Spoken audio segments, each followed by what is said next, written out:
भारत तक अब नए अंदाज में।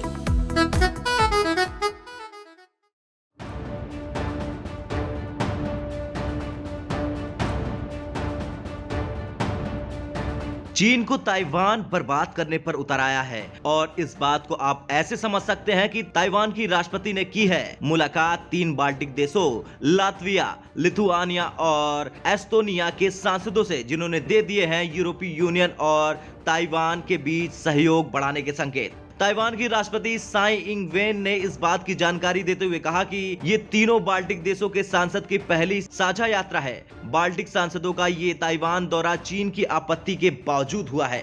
बता दें, ये सांसद भाग लेने आए हैं ताइवान के विदेश मंत्रालय के आयोजित एक कार्यक्रम में, जिसका नाम है 2021 ओपन पार्लियामेंट फोरम।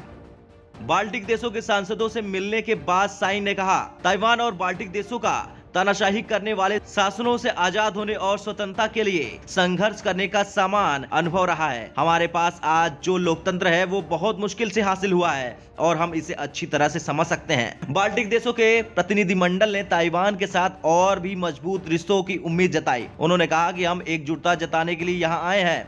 बता दें, ताइवान ने नवंबर की शुरुआत में लिथुआनिया में एक दूतावास खोला था, जिसका चीन ने विरोध किया था।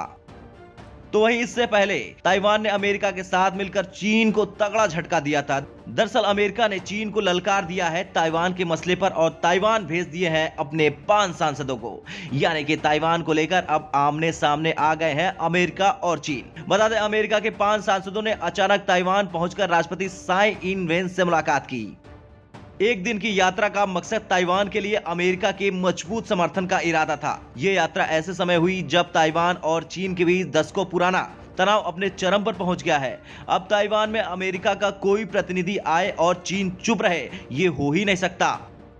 इस यात्रा के बाद ताइवान में घुसपैठ करने वाले चीन ने जमकर विरोध किया। आलम तो ये था कि चीनी विदेश मंत्रालय के प्रवक्ता ने अमेरिकी नेताओं की इस यात्रा को एक चीन सिद्धांत का उल्लंघन बताते हुए कहा कि अमेरिकी राजनेताओं की ये यात्रा एक चीन सिद्धांत के समक्ष चुनौती है और ताइवान की स्वतंत्रता की मांग कर रहे तत्वों को प्रोत्साहित करती है। खैर, मौजूदा वक्त में ताइवान भी डटकर चीन का मुकाबला कर रहा है और ऐसे में अमेरिका का समर्थन चीन के लिए काफी दिक्कतें भी पैदा कर रहा है। और हाल ही में होने वाले लोकतंत्र पर चर्चा के मकसद से अगले महीने आयोजित होने वाले समिट फॉर डेमोक्रेसी के लिए ताइवान को भी आमंत्रित किया गया है और इस कदम का चीन ने अभी से ही विरोध करना शुरू कर दिया है। ब्यूरो रिपोर्ट, भारत तक।